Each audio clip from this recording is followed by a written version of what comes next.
hailstorms hit Italy, covering beaches in white.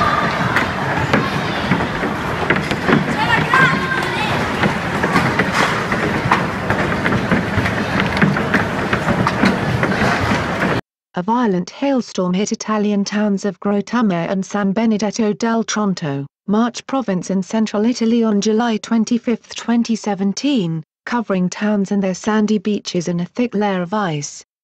The storm, accompanied by heavy rain and violent wind bursts, dropped significant amounts of hail, with some of the hailstones as big as tennis balls, local media report.